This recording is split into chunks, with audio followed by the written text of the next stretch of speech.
Hey there, my fellow sovereigns. Before we dive into the episode today, I wanted to give you a heads up on something new and really exciting that we are doing inside of The Princess and the Bee. Because I love learning and I know that you value growth and development as much as I do. And because of that, I want to continue to support your growth, curiosity, personal, mental, spiritual, human development, and igniting that fire of creation and development that's inside of you. So in every episode, we are including in supplemental reading recommendations. So if there is an episode that is particularly catching your curiosity, if you want to discover more, if you want to go deeper on the subject, every episode will be including books that I have either read or am currently reading that I think could offer you a deeper perspective on this topic. So if this episode ignites your curiosity, then definitely scroll down below in the description and click the links for the additional supplemental reading. And now let's go to the show.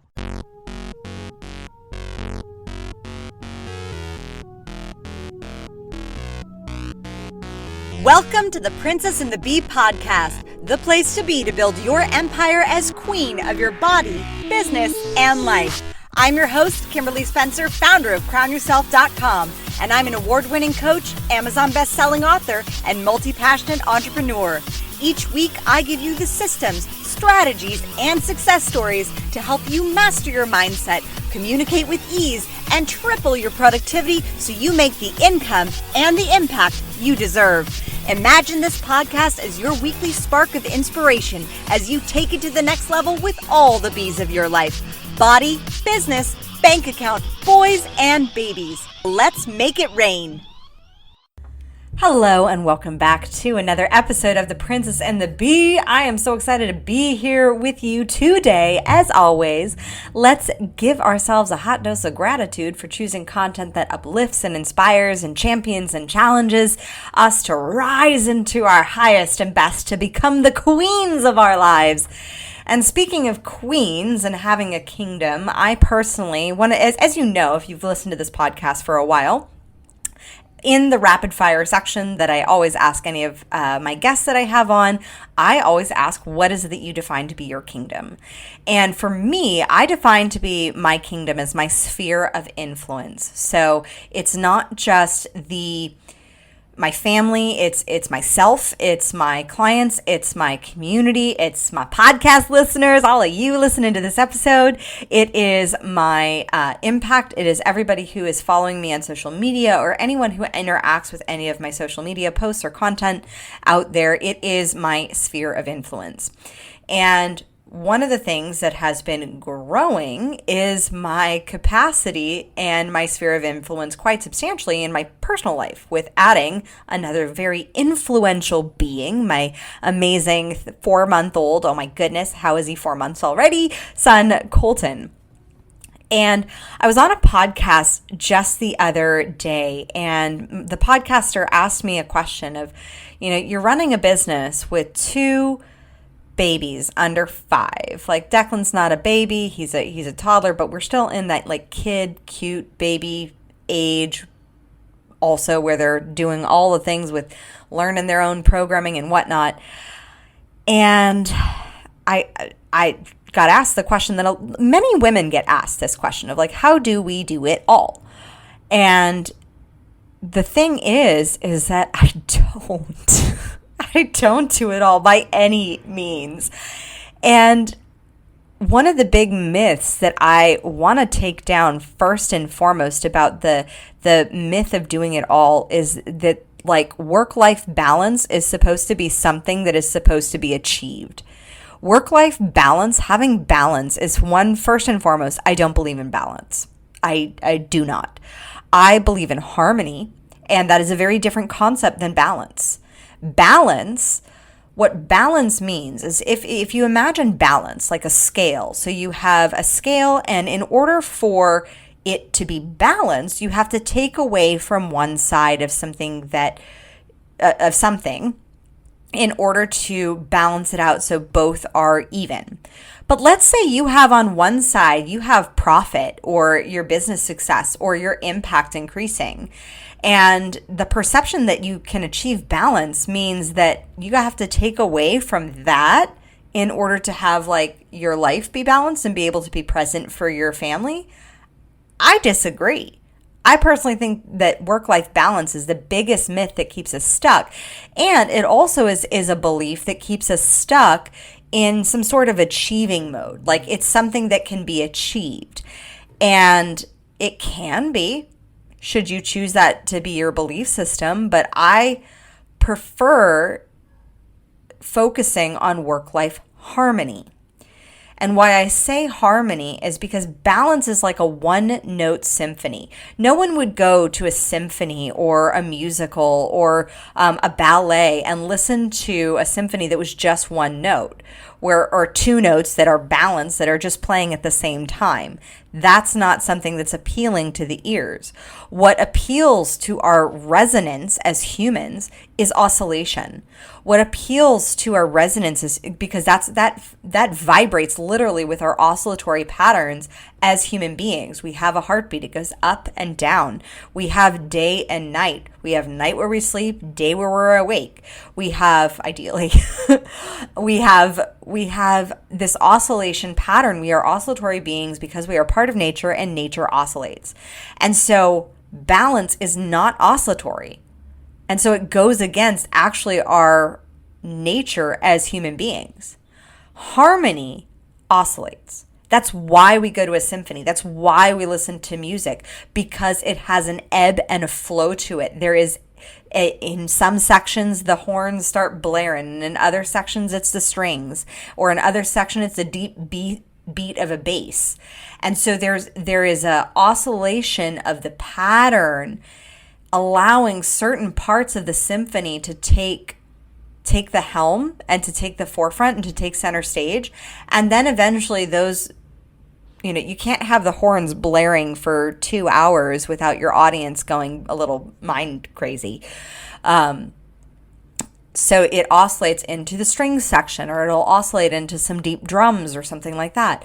And so the same is true for our work-life, quote unquote, balance. I don't like that word, but we'll just use it for the sake of it being common nomenclature in society.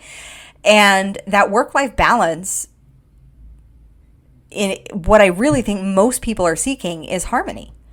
They're thinking of how can I integrate work with my business, with my family life? How can I integrate my family with my business? So I just saw a great example today from a friend of mine who I was on our summit earlier this year. And she had a big success, and she took a picture and had her kids attend her graduation ceremony for her big success. And they were present there. And that to me is integration of harmony. So sometimes you have periods where there will be a focus on work. That doesn't mean that you cannot integrate your family, your relationships into the wins, into the moments of both the work and the successes and the payoff from the work. And that's really what I do with my kids, is I allow for that integration. Now, is it perfect? No, by no means. Like, there are times and days of struggle, of course. But I've always integrated Declan into my work. It's a little different with two. But to give you an example, when I just had one, like with Declan, when I first started growing my business, he was sleeping on my chest 90% of the time as I worked on my computer, as I built systems, as I reached out to potential prospects and clients, as I posted on social media, as I wrote my blogs, as I reached out to potential strategic partners. He was on my chest that whole time. Colton is a little more fidgety, and he's a little bit more floppy. I don't know, maybe I had extra coffee when I was pregnant with him. I don't think I did anything really different than I did with Declan, but He's just a little, like, he likes to flop his head. He's a bit more mobile. I think he's probably going to be walking and talking a lot faster than Declan was, simply because, and that's very standard for a lot of kids who are the second child, because they see an older sibling doing the things that they want to or can be doing, and so they learn it a little faster, because it's not just the parents teaching, it's also the older sibling role modeling the way of what's possible. I mean, Colton just looks in awe at Declan when he's like doing flips and cartwheels and somersaults and all that. Like, he's like, whoa. And you just can see his eyes get super big, like, oh my gosh, I'm going to get to do this with my body. That's amazing. And so, like, right now he's just in this very kicky phase. And so that does not bode well for me being able to work on my laptop and get things done in my business. So the balance, the harmony that we've actually had to create as a family is a little different than the harmony that we had and the symphony that we were playing when it was just Spike, me, and Declan. It's now a little different. I don't have Colton on me all the time, 24/7. In order to record this podcast, I tried recording a podcast with him breastfeeding. It did not work out. He almost kicked the mic over, and I was like, nope, I don't think this is going to work. But that ability to be able to say, okay, I'm going to adapt the symphony. I'm going to shift the pace of the symphony and what section needs to crescendo right now. So sometimes there will be a section of this your life's symphony that needs to grow, increase, and enhance. And sometimes there's a section of your life symphony that needs to decrease and resonate differently. So when I was ramping up to be on maternity for several weeks, which I didn't take with Declan, I barely took any time off with Declan. With Colton, Spike would differ that I took time off. I took time off from working with clients. I occupied my brain by shifting and restructuring our systems in our company. But that was different. But I took time off from actually working with people, so I could actually focus on building stronger processes inside of Crown Yourself. And that worked for me because I was able to build also a process of learning a morning routine with Colton, because for the first 6 weeks that he was born, Mama didn't have any routines and any structure. So it really helped me being able to build structure and systems into my company, because that aided in some of the lack of structure personally, because babies don't adhere to schedules. Like, they do not. At least not immediately when they're first born. So now Colton's on a bit more of a regular schedule. He's gotten into an oscillatory rhythm, knowing when is day and when is night. And he's gotten into a bit of a pattern of certain times that he likes to feed, so that makes it easier for me to navigate.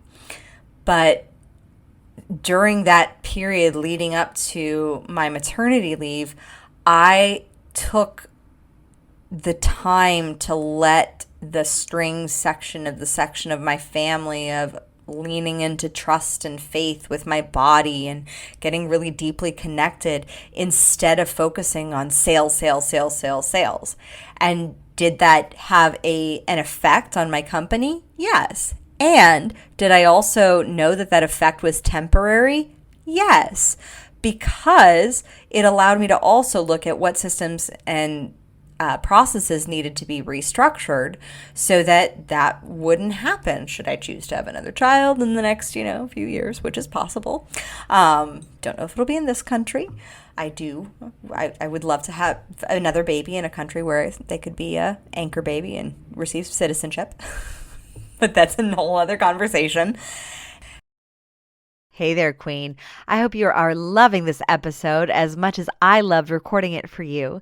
And as a mom of 2 boys under 5, I would not be here if I had not shifted my mindset radically from being in doubt, having massive imposter syndrome, to truthfully, crowning myself the queen bee of my life, as the queen bee of my household, and the queen bee of my business.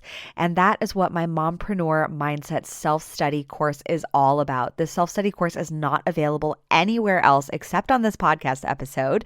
So if you want to deepen your mindset, master it with new strategies that will shift your subconscious mind and how you operate as a mother and how you show up as a business owner so that you too can become the queen bee of your life and your business, then click in the description below and grab your Mompreneur Mindset self-study course. 5 hours of deep video content, worksheets, and audio files so you can take this course with you on the go in the carpool lane while you're waiting to pick up your kids. This course will help you master your mindset so you start showing up present, fully engaged, and feeling alive and fulfilled in all areas. And as an extra special bonus for being a Princess and the Bee avid listener, when you click the link below and use the coupon code The Princess and the Bee, you will save an extra 22% off your self-study course now. This is only available for our Princess and the Bee listeners, so definitely get your booty up in Mompreneur Mindset now. And now, back to the episode. Had I been seeking balance, quote unquote, to be able to have my work and my life be balanced at that time, there was no balance. Like that, I was fully focused 100% on my baby and a successful delivery and getting him out of me, especially since he was a 10-month baby, not a 9-month baby. I have longer pregnancies. And so I had to allow for that focus of that area of my life to crescendo.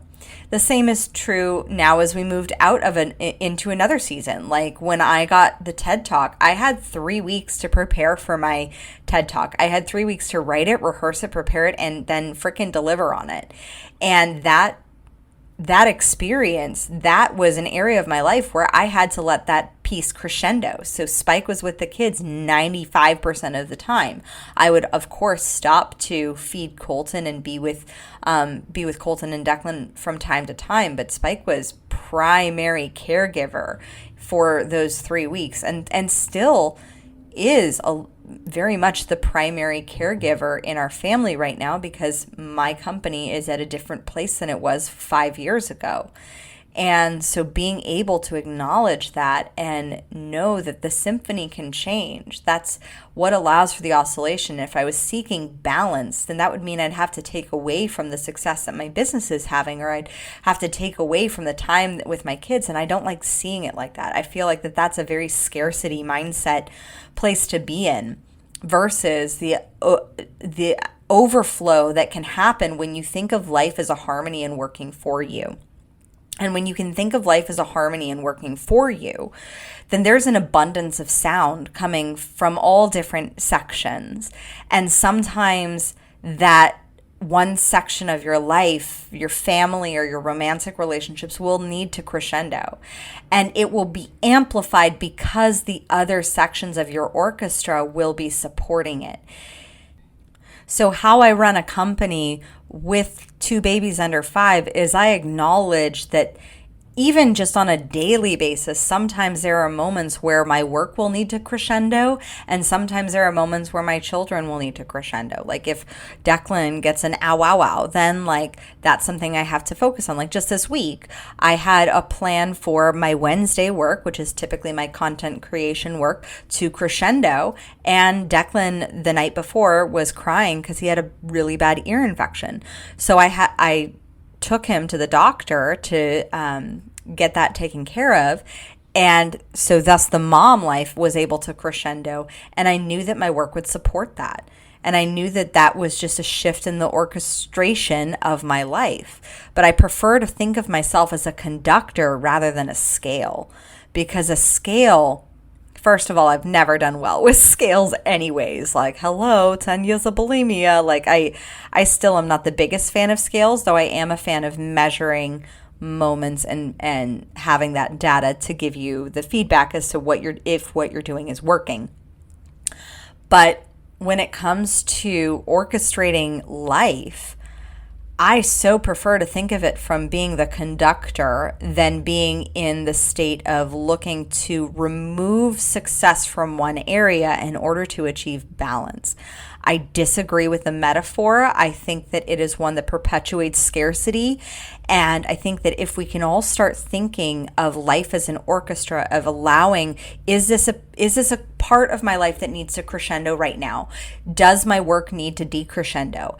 And trusting that your decrescendo of your work, let's say, for example, if you're going to have a baby, or if there's a certain experience that's happening at home where your work does need to decrescendo, then allowing for that decrescendo, to trust that there will be another point in your symphony when that will get to crescendo again. It's just not right now. It's just another section of your orchestra just needs to take over, to allow for the melody as well, to allow for your life to be melodic.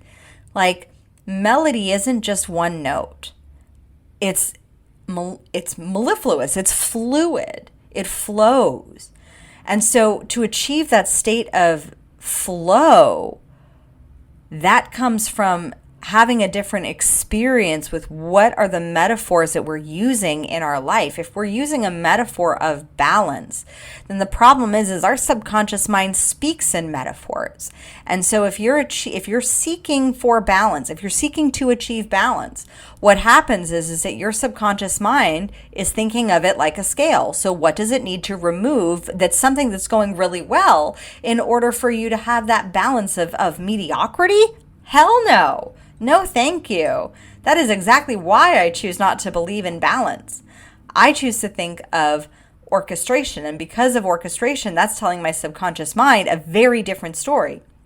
It's telling my subconscious mind that you can have a piece of your life and a part of you crescendo and trust that it'll also decrescendo, because no one wants to listen to the horn section, blare for 2 hours, and no one wants to listen to a string section for 2 hours going crazy on the violas. And that is why we have that melody of life, and allowing ourselves to get into the dance and into the melody of the flow, rather than looking at it from this achievement-based standard of checking off a to-do of, yep, I have work-life balance. Like, what does that even look like? Versus, what would it look like? What would it feel like if you had a better connection to the melody of what is playing out in your life right now? What areas of your life actually need to crescendo right now? So for example, right now, what we're crescendoing in Crown Yourself is our group coaching program, Communication Queens, on helping people get booked and profiting from guest podcasting. I've consciously chosen to crescendo that in order to support my personal life, so I have more time personally with my kids rather than doing all the one-on-one coaching that I was doing. Because I've chosen to crescendo that in my business, it is requiring me to focus my attention as a conductor more on building up Communication Queens right now, so that it can support the other areas of my orchestra, my family life, my personal life, so that I can have that section crescendo and feel really, really comfortable and supported by it into the other areas of my life. And that's a choice. So it's a choice to see, okay, this area of my business needs to crescendo right now. Maybe your money mindset needs to crescendo. Maybe your investing habits need to crescendo. Maybe choosing to invest more time and money on books and in courses and learning and understanding how to invest needs to crescendo. Maybe your family needs to crescendo. If your kids are having trouble in school, or if you're struggling a bit in your marriage, then that's maybe an area where you get to allow that to crescendo so that you can focus on that, get it to a place where it's a masterful work of art and it sounds mellifluous and it is flowing, and then it can decrescendo into allowing another area of your life to crescendo. So, if that metaphor changed something for you in your perceptions of balance, let me know. shoot us a message, take a screenshot of this episode. Every time you share our episodes with your friends, it helps boost our listenership so that more people like you can listen and receive this content to shift their mindset and maybe their belief systems to become the queen of their lives. And with that being said, as always, my fellow sovereigns, own your throne, mind your business, because your reign is now. Thank you so much for tuning in today. If what you heard resonated with you, be sure to subscribe and share your breakthroughs and ahas with me by leaving a review on iTunes so I can keep the magic flowing your way. And if you aren't already following us on social media, come experience the extra inspiration and queenly convos on Instagram at Crown Yourself Now, or visit our website at crownyourself.com. I am so excited to connect with you in the next episode. And in the meantime, go out there and create a body, business, and life that rules.